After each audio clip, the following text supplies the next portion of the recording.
Okay, so I wanted to walk through this problem with you. It says a random sample of birth weights of 186 babies had a mean of 3103 and a standard deviation of 678. Construct a 95% confidence interval to estimate the mean birth weight for all such babies. All right, so what we need to know here is that we have, this is our sample size, so this is going to be n, right?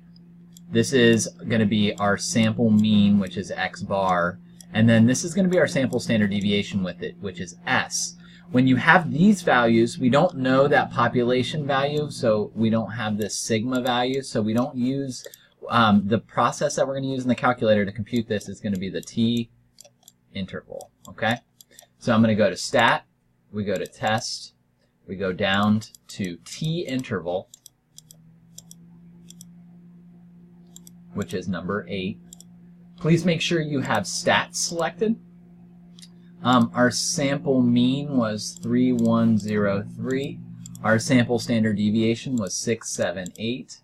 How many babies were there? 186, so we're going to put 186 here. And we are constructing a 95% confidence level, so we're going to change that to 0.95. When I run this, we get 3004.9 and 3201.1, which is exactly what they have right here. We use these values for our interval.